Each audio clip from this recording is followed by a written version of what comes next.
പല കുട്ടികളുടെയും ഒരു പ്രശ്നം ഇതാണ്, ഹ്യൂമാനിറ്റീസ് എടുത്തു കഴിഞ്ഞാൽ ഞങ്ങൾ എങ്ങനെ പെട്ടുപോയി, എന്ത് ചെയ്യും, അല്ലെങ്കിൽ ഹ്യൂമാനിറ്റീസ് എടുത്തു കഴിഞ്ഞു ഇനി ഇത് കഴിഞ്ഞ് നേരെ ഡിഗ്രിക്ക് പോയി എന്താ ജോബ് വാങ്ങുക, ആകെ നിങ്ങളുടെ മനസ്സിലുണ്ടാവുന്ന ടീച്ചിങ്, ഇതല്ലാതെ വേറെ എന്തെങ്കിലും ഉണ്ടോ? ഞങ്ങൾക്കാണെങ്കിൽ ടീച്ചിങ് സ്കില്ലില്ല, ഞങ്ങൾക്ക് തീരെ ഇഷ്ടമില്ലാത്ത ജോബാണ്.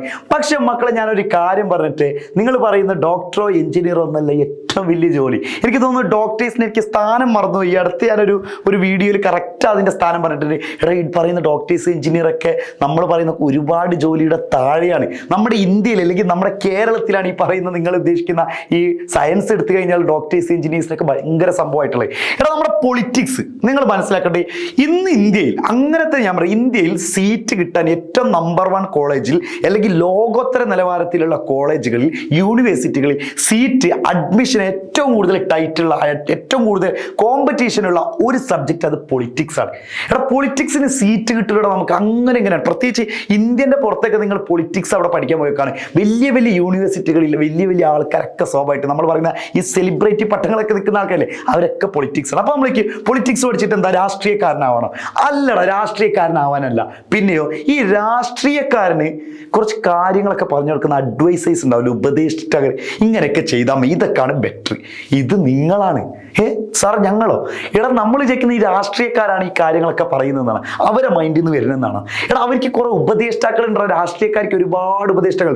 നാളെ എന്ത് സംസാരിക്കണം, നാളത്തെ ഡിബേറ്റിൽ എന്ത് സംസാരിക്കണം, നാളത്തെ നിയമസഭയിൽ എന്ത് സംസാരിക്കണം എന്നൊക്കെ പറഞ്ഞു കൊടുക്കാൻ കൃത്യമായിട്ടുള്ള അഡ്വൈസർ ഉണ്ട്. അപ്പൊ ഇതാരാണ്? അത് നിങ്ങളാവാം. പൊളിറ്റിക്കൽ സയൻസ് പഠിച്ച ആളുകൾക്കാവാൻ പറ്റിയ ജോബുകളാണ് ഞാൻ ഇവിടെ പറയുന്നത്. എടാ, നിങ്ങൾ ചിലപ്പോൾ ഒരു പക്ഷേ ഇതിൽ പലതും നിങ്ങൾ കേട്ടുകേൾവിയിട്ടുണ്ടാവില്ല. എടാ, ഒന്ന് സ്റ്റേറ്റ് ആൻഡ് സെൻട്രൽ ഗവൺമെന്റിലെ ഏറ്റവും ടോപ്പ് ലെവലിലുള്ള ജോബ് നിങ്ങൾക്ക് വാങ്ങാൻ പറ്റും. ഒന്ന് സിവിൽ സർവീസ്, അതായത് നമ്മൾ പറയുന്ന പരീക്ഷകളുടെ മാതാവ് എന്നറിയപ്പെടുന്ന ഒരു എക്സാമാണ് UPSC അല്ലെങ്കിൽ സിവിൽ സർവീസ്. അതിൽ IAS, IPS, IFS കിട്ടാൻ ഏറ്റവും എളുപ്പത്തിൽ, അതായത് ഇന്റർവ്യൂക്ക് പോയി കഴിഞ്ഞാൽ നിങ്ങളുടെ എക്സാം ഒക്കെ എഴുതി കഴിഞ്ഞ് നിങ്ങൾ ഇന്റർവ്യൂ ബോർഡിൽ എത്തിക്കുമ്പോൾ പൊളിറ്റിക്കലായിട്ടുള്ള ഒരുപാട് കാര്യങ്ങൾ പഠിക്കും. അതായത് ഇവിടുത്തെ കോൺഗ്രസും BJPയും LDFിന്റെ കാര്യങ്ങൾ, ലീഗും SDPയും അതിൻ്റെ ഒന്നും കാര്യങ്ങളല്ല പറയുന്നത്. അല്ലാതെ പൊളിറ്റിക്സ് ഉണ്ടാവും, വേൾഡ് പൊളിറ്റിക്സ്, ഇന്ത്യൻ പൊളിറ്റിക്സ്, അങ്ങനത്തെ കുറേ കാര്യങ്ങളുണ്ട്. വേൾഡ് പൊളിറ്റിക്സിലെ ഈ ഒരു സംഭവത്തിന്റെ വിഷയം എന്താണ്, അല്ലെങ്കിൽ ഇസ്രായേലും ഫലസ്തീനും തമ്മിലുള്ള വിഷയം എന്താണ്, അല്ലെങ്കിൽ എന്താണ് ഇറാനും തമ്മിലുള്ള വിഷയം, അവരുടെ പൊളിറ്റിക്സ് എന്താണ്, ഇങ്ങനത്തെ കുറെ കാര്യങ്ങൾ നിങ്ങൾ കിട്ടുന്നത് പൊളിറ്റിക്സിലൂടെയാണ്. അവിടെയാണ് നിങ്ങളുടെ ക്വസ്റ്റ്യൻസ്. അല്ലാതെ ഒരിക്കലും നിങ്ങൾ പഠിച്ചു വന്ന നൈട്രജന്റെ ഇതെത്രയാണ്, അല്ലെങ്കിൽ ഇതിന്റെ ഫോർമുല എത്രയാണ്, അല്ലെങ്കിൽ ഈ ഇക്വേഷൻ തെളിയിക്കുമെന്നല്ല നിങ്ങളോട് IAS എന്ന് ചോദിക്കുക. അത് ഏറ്റവും കൂടുതൽ ക്രാക്ക് ചെയ്യാൻ പറ്റിയ പൊളിറ്റിക്സിനാണ്. അപ്പൊ അതൊന്നാണ് സ്റ്റേറ്റിലും സെൻട്രൽ ഗവൺമെന്റിലുള്ള ഏറ്റവും അടിപൊളി ജോലികൾ നിങ്ങൾക്ക് വാങ്ങാം പൊളിറ്റിക്സ് പഠിച്ചവരാണെങ്കിൽ. രണ്ടാമത്തെ പോളിസി അനലിസ്റ്റുകൾ. ഇതേപോലത്തെ പല നയങ്ങളുണ്ടാവും. ഇവിടെ ഗവൺമെന്റ് പറയില്ല ഇന്ന നയങ്ങൾ പാസ്സാക്കി അത് ഇതാക്കി, അതിൻ്റെ ഒരു അനലിസ്റ്റ് ആവാന്ന് പറഞ്ഞാൽ ഇവിടെ ചെറിയ കാര്യം അനാലിസിസ് ചെയ്ത് നിങ്ങൾ എല്ലാവരും കൂടി വിലയിരുത്തിയിട്ടാണ് അത് പുറത്തേക്ക് വിടാം. അല്ല നമ്മൾ വിചാരിക്കുന്ന പോലെ മന്ത്രിമാർ വന്നിട്ട് പറയുന്നതല്ല.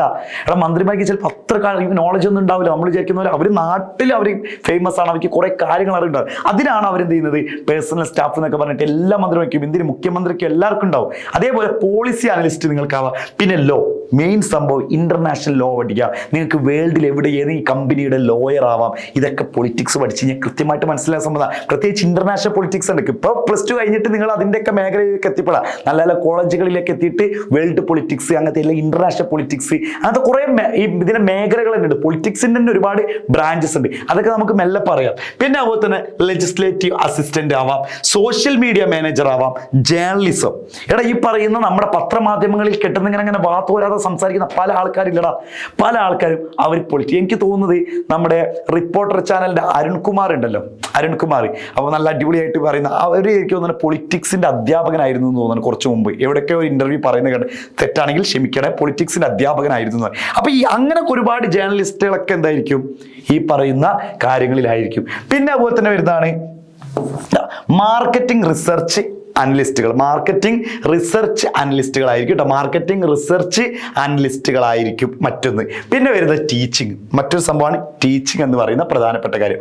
അധ്യാപകനാവാന്നുള്ള പ്രധാനപ്പെട്ട കാര്യം കേട്ടോ, അധ്യാപകൻ എന്നുള്ള ഒരു സംഭവം. ഓക്കെ, പ്രൊഫസർ കാര്യങ്ങളൊക്കെ നിങ്ങൾക്ക് എന്ത് ചെയ്യാൻ പറ്റും, ആവാൻ പറ്റും. പിന്നെ ഇന്റലിജൻസ് അനലിസ്റ്റ്, പൊളിറ്റിക്കൽ കൺസൾട്ടന്റ്. ആ പൊളിറ്റിക്കൽ കൺസൾട്ടന്റ് എന്ന് പറഞ്ഞതാണ് നമ്മൾ പറയുന്ന രാഷ്ട്രീയപരമായിട്ടുള്ള പല കാര്യങ്ങളും എങ്ങനെ ഇപ്പൊ വിലയിരുത്താം, എന്ത് നാടിന് കൊടുക്കാൻ പറ്റും. മന്ത്രിമാർക്ക് നമ്മൾ കാര്യങ്ങൾ പറഞ്ഞു കൊടുക്കും, അല്ലെങ്കിൽ അടുത്ത MLA-മാർക്ക് നമ്മൾ കാര്യങ്ങൾ പറഞ്ഞു, അല്ലെങ്കിൽ പാർട്ടി നേതാക്കന്മാർക്ക് നമ്മൾ കാര്യങ്ങൾ ഓർക്കും, വലിയ വലിയ സംഭവങ്ങൾ.